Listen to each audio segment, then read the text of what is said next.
Hello students, कैसे हो आप। उम्मीद है कि अच्छे होंगे और पढ़ाई पर भी ध्यान दे रहे होंगे, क्योंकि स्वास्थ्य भी पर भी ध्यान देना है और पढ़ाई पर भी ध्यान देना है। तो दोनों में एक अच्छा सा कॉम्बिनेशन आपने बिठा के रखना है।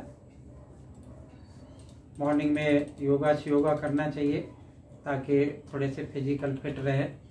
आजकल खेलने कूदने के लिए कम मौका मिलता है और पढ़ाई का प्रेशर होता ही है, तो फिजिकल फिटनेस बहुत ही ज़रूरी है, इसलिए उस पर आपको बहुत ध्यान देना है और पढ़ाई पर तो ध्यान देना ही देना है।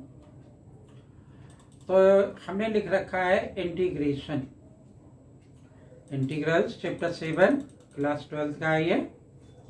तो देखो बच्चों कि इंडेफिनिट इंटीग्रेशन, जितने भी फार्मूले, जितनी भी एक्सरसाइजेस, प्लस में कुछ अलग टाइप के जैसे ग्रेटेस्ट इंटीजर फंक्शन है या और भी कुछ और टाइप के फंक्शंस है, मैंने इससे पहले की वीडियो में करके बताया है। अगर आपने चैनल नहीं सब्सक्राइब कर रखा है तो चैनल को सब्सक्राइब कर लें और आप वो वीडियो देख सकते हैं वहाँ से। पसंद आए लाइक करें, कमेंट करें, अपने यार दोस्तों को शेयर करें। तो हम आज आपको बताएंगे कि एक और तरीके का इंटीग्रेशन, ठीक है, कि अगर इंटीग्रेशन की वो फॉर्म दे रखी है तो अब इंटीग्रेशन कैसे होगा। यानी हमने लिखा है integration of the form sine की पावर m, साइन की पावर m x dx बाद में लगा देंगे, और कॉस की पावर n x और dx, ठीक है। मतलब साइन की पावर mx लिखा हुआ है और कॉस की पावर nx अगर लिखा हुआ है, इस टाइप का कोई फंक्शन अगर हमारे सामने आ जाता है तो हम उसको इंटीग्रेट कैसे करेंगे, ठीक है। तो पहला काम तो क्या होगा कि भाई इसमें लिखा कि इवेलुएट लिखा हो, इंटीग्रेट लिखा हो, तो हम सबसे पहले क्या करते हैं कि ये लगा लेते हैं साइन mx और कॉस nx और dx, इस तरीके से लिख लिया। अब हमने यहाँ पर देखना है कुछ, मतलब 2-3 कंडीशंस है, उन कंडीशन को हमने पहले देखना है। तो चलो हमने क्या किया कि सबसे पहले हमने लिखा कि पहला स्टेप मुझे क्या चेक आउट करना है कि जो साइन की पावर हो, यानी power of the sine function, यानी यहाँ पे जैसे m लिखा हुआ तो m अगर ऑड इवन इंटीजर है, क्या कह रहा हूं मैं, उसे सुनो, if m is or the power of the sign is odd positive integer, मतलब क्या लिख सकता हूं कि power of sine x is odd positive integer, odd positive integer, ठीक है। तो मुझे क्या करना चाहिए, तो मैं cos x को t के बराबर सपोज कर लूंगा, मतलब मैं कंसीडर तो साइन को कर रहा हूं, लेकिन क्या है कि t किसको मान रहा हूं, x को मान रहा हूं, ठीक है। दूसरी बात लिखिए कि if power of cos x is odd positive integer, odd positive integer, then sin x is equal to, मैं क्या मान लूंगा, t के बराबर सपोज कर लूंगा। मतलब उल्टा है, साइन ऑड पॉजिटिव इंटीजर है इसकी पावर, तो cos x बराबर t मान लिया, और cos x बराबर अगर cos x की पावर अगर ऑड पॉजिटिव इंटीजर है तो हम क्या करेंगे, साइन x बराबर t मान लेंगे, ठीक है। अब मान लो कि थर्ड वाले केसेस में आ गए हैं। थर्ड वाले केसेस में द पावर्स ऑफ द या आइदर लिख लो, either the powers of sin x और cos x are odd positive integer, odd positive integer, then हम क्या कर सकते हैं कि चाहे तो sin x को t मान लें और चाहे cos x को t मान सकते हैं। पुट कर लें, सब्स्टिट्यूट कहते हैं कि पुट आइदर क्या लिख लें कि sin x बराबर t या फिर cos x बराबर t मान सकते हैं। दोनों में से किसी भी एक को हम क्या कर सकते हैं कि कंसीडर कर सकते हैं। ठीक है। अब आप सोच रहे होंगे कि हमने इवन इंटीजर के लिए क्यों नहीं बताया।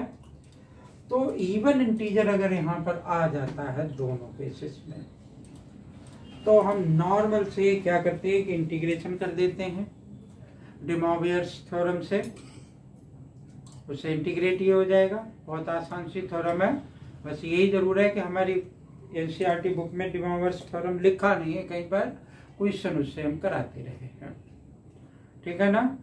तो अब जब हमारा फंक्शन इस टाइप का हो तो हमें ये बातें ध्यान रखनी है। यहाँ 3 लिखी हुई है। चौथी बात क्या है कि अगर इवन इंटीजर हो तो मुझे ऐसा नहीं करना है। क्लियर है। तो अब हम फिर से देख लो कि अगर साइन की पावर ऑड है तो cos x बराबर t सपोज कर लेंगे, और cos की पावर अगर ऑड है पॉजिटिव ऑड इंटीजर होना चाहिए, नेगेटिव नहीं। तो मैं क्या करूंगा कि sin x बराबर t सपोज करूंगा। ठीक है। और दोनों ही ऑड में है तो हम किसी को भी t मान लें, देयर इज नो प्रॉब्लम। ठीक है ना। तो हम ऐसा इसलिए बता रहे हैं, और भी बहुत सारे मेथड्स हैं इनको करने के लिए, लेकिन हम ऐसा इसलिए बता रहे हैं कि ऐसा करने से क्वेश्चन क्या होगा कि जल्दी सिंप्लीफाई हो जाएगा,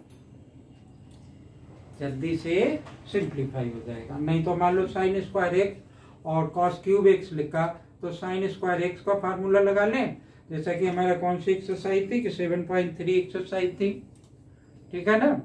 कि साइन स्क्वायर एक्स किसके बराबर होगा और कॉस क्यूब एक्स किसके बराबर होगा, दोनों की वैल्यू रखें, दोनों को मल्टीप्लाई करें। मल्टीप्लाई करने के बाद क्या होगा कि एक ट्रिग्नोमेट्रिक फंक्शन सीधा सा बनेगा, फिर उसको हम जा करके इंटीग्रेट करेंगे। तो that will be the time consuming, वो ज्यादा टाइम कंज्यूम करेगा, ये टाइम कम कंज्यूम करेगा और आसानी से हो जाएगा। जब आप क्वेश्चन करोगे तो आपको लगेगा कि हाँ ये आसानी से हो सकता है। तो हमने एक क्वेश्चन लिख लिया यहाँ से, और एक एग्जांपल ले लेते हैं इसका और फिर करके देखते हैं उसको कि कैसे होगा।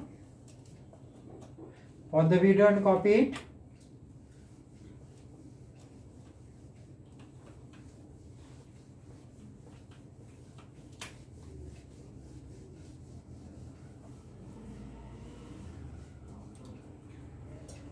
हमने यहाँ पे क्वेश्चन लिखा कि एवेलुएट यानी इंटीग्रेट करना है। क्या लिखा हुआ है कि साइन क्यूब एक्स और इसके आगे लिखा हुआ है cos 4x dx, cos 4x और dx। अब देखो हमने पहले स्टेप में क्या बताया था आपको कि अगर साइन की पावर ऑड है तो हम क्या मान लेंगे, सब्स्टिट्यूट कर देंगे कि let cos x is equal to t के बराबर हम इसमें सपोज कर लेंगे। तो मान लेते हैं भाई, हमने यहाँ पे लिखा कि सिंस, ठीक है, कि powers of the sine x, power of the sine x, power of sine x is of. ठीक है, सही तो था पहले वाली कंडीशन में। देन हमें क्या अप्लाई करना है कि put cos x is equal to t या t is equal to cos x। ठीक है, इसको हमने क्या निकाल लिया dt अपन में dx माइनस साइन एक्स हो गया, d t is equal to किसके इक्वल हो जाएगा, हमें तो डी एक्स की वैल्यू चाहिए होगी, तो d x is equal to किसके इक्वल हो जाएगा, माइनस और sine x is equal to d x, ऐसा बनेगा ये। ठीक है, तो अब cos x is equal to हमने क्या किया कि t सपोज कर लिया, तो अब हम ये वैल्यू इसमें पुट करके देखते हैं क्या रिजल्ट आता है। यहाँ लिखा साइन x के बारे में ये कुछ नहीं कह रहा है, उल्टा ये कह रहा है कि minus D T upon sine x D x की जगह पे पुट करो, तो इसको तो हमने ऐसे ही लिख दिया साइन एक्स, वो माइनस है वो माइनस यहाँ आ गया, और cos की पावर 4 है तो cos x is equal to t माना, तो इंटू टी आ गया, और dx की जगह पे मेरा क्या आ गया माइनस, तो माइनस मैंने यहाँ रख दिया, और दूसरा मेरा क्या आ गया डिवाइडेड बाई साइन एक्स और इंटू टी।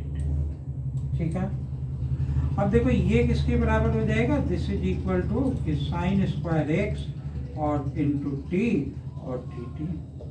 ठीक है, अब एक फंक्शन में दो वेरिएबल तो हो ही नहीं सकते, यहाँ पर x दे रखा है, यहाँ पे t दे रखा है, तो दो अलग अलग वेरिएबल्स हैं, दो अलग अलग एंगल्स हैं, तो इनको मुझे एक के फॉर्म में लाना पड़ेगा। तो यहाँ क्या लिखा हुआ है कि t is equal to sine x, तो हमारे पास एक सिंपल सा सबसे पुराना फार्मूला कि साइन स्क्वायर एक्स और plus cos square x is equal to 1।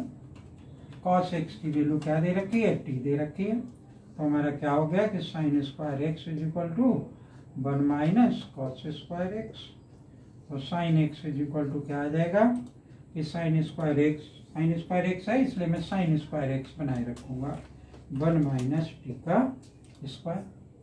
देख लो, अब 1 माइनस टी का स्क्वायर साइन स्क्वायर एक्स की जगह पर मैं सब्स्टिट्यूट कर सकता हूँ, और फिर आपको दिखाई देगा कि इसका आसानी से क्या हो सकता है कि इंटीग्रेट हो सकता है 1 माइनस टी का स्क्वायर और टी और टी।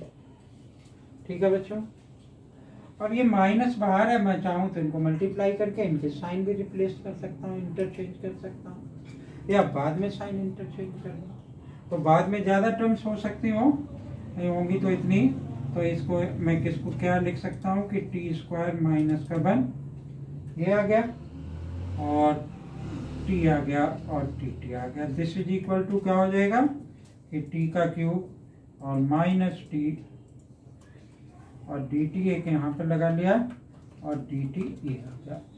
ठीक है, तो pause the video and copy it, then we have to simplify more. अब कर दिया इसको यहाँ से यहाँ तक, इतने में काम हो जाएगा। तो देखो बच्चों, ये टी का क्यूब, इसका इंटीग्रेशन बहुत आसान से, बहुत समय सबसे पहले ही टी की पावर 4 और डिवाइडेड बाई 4 माइनस टी का स्क्वायर और डिवाइडेड बाई 2 हो गया, और प्लस का सी आ गया। ठीक है ना, तो अब टी की पावर 4 टी स्क्वायर टी से इसको मल्टीप्लाई किया तो टी आ गया, तो देखते हैं इसका क्या क्या होगा। अब ये इस तरीके से बन गया। अब देखो कि टी की power 4 divided by 4 minus T square by 2 और प्लस का सी, तो हमने टी किसके बराबर सपोज किया था कि t is equal to cos x बराबर सपोज किया था। ठीक है ना, तो टी बराबर, अब मैं यहाँ पर ये वापस वैल्यू रिप्लेस कर देता हूँ, तो हमारा क्या बन जाएगा, इसमें एक टी की पावर यहाँ पर 4 था क्वेश्चन में, थोड़ा सा चेंज हो गया, कोई गलती किसी से भी हो सकती है, तो टी की पावर 4, अब टी की पावर यहाँ पर 6 हो जाएगा, और यहाँ पर क्या हो जाएगा कि टी की पावर 4 आ जाएगा, तो यहाँ पर आ जाएगा मेरा टी की पावर 6 यानी 7 हो जाएगा, और यहाँ पर क्या हो जाएगा 5 हो जाएगा। अब ठीक है, क्योंकि मुझे दिखाई दिया कि कॉस में तो पावर 4 थी, यहाँ 2 कैसे आ रही है, तो टी की पावर 7 कितना बन गया, यानी cos t is equal to cos x, तो कॉस 7x और डिवाइडेड बाई यहाँ पर 7 आ जाएगा और यहाँ पर 5 आ जाएगा, तो ये 7 हो गया और कॉस की पावर क्या हो गई, कॉस और 5x और डिवाइडेड बाई 5 प्लस का c, ठीक है ना। तो इस टाइप के फंक्शंस का इंटीग्रेशन हम कुछ इस तरीके से कर सकते हैं। और देखते हैं, क्वेश्चन लिखते हैं, और मतलब जो भी इस टाइप का क्वेश्चन होगा बच्चों, उसको हम इसी मेथड से करेंगे। आप करके देखेंगे। क्वेश्चन में और लिख देता हूँ, साइन स्क्वायर एक्स और कॉस की power 5x, sign square x और कॉस की पावर 5x और dx, इसको इंटीग्रेट करना, ठीक है। तो मैंने बताया था कि अब जैसे इसमें कॉस की पावर 5 है, ऑड है, तो मैं sine x is equal to t रखूंगा और बाकी सारा कंसेप्ट ऐसे ही चलेगा, ठीक है ना। तो वो यहाँ पे क्या हो गया था कि वो कॉस की पावर 4 थी, तो मैं यहाँ पर टी लिखा था, ठीक है। तो लेकिन okay, then now there is no problem, question is right. तो आप इसको करके देखेंगे इस वाले पार्ट को, और जब करके देखेंगे तो आपका कॉन्फिडेंस बढ़ेगा, जनरेट होगा और कुछ क्वेश्चन इस टाइप के करने के लिए। बच्चों कोई भी क्वेश्चन मुश्किल नहीं होता, अगर आपको उसको करने का प्रॉपर मेथड आपके पास है तो आपको यूं यूं होता चला जाएगा। अगर मेथड नहीं आपके दिमाग में आ रहा तो क्या होगा कि आपको प्रॉब्लम होती चलेगी, ठीक है। और फिर आप हवा में लाठी चलाते रहेंगे, कभी क्वेश्चन निकल आएगा, कभी नहीं निकलेगा। तो उम्मीद है कि ये क्वेश्चन समझ में आया होगा और ये मेथड भी समझ में आया होगा। अगर समझ में आया आपको तो वीडियो को लाइक करें, ठीक है। और चैनल अगर सब्सक्राइब नहीं कर रखा है तो चैनल को जरूर सब्सक्राइब कर लें, ठीक है। अपने यार दोस्तों को शेयर करें। थैंक यू, जय हिंद।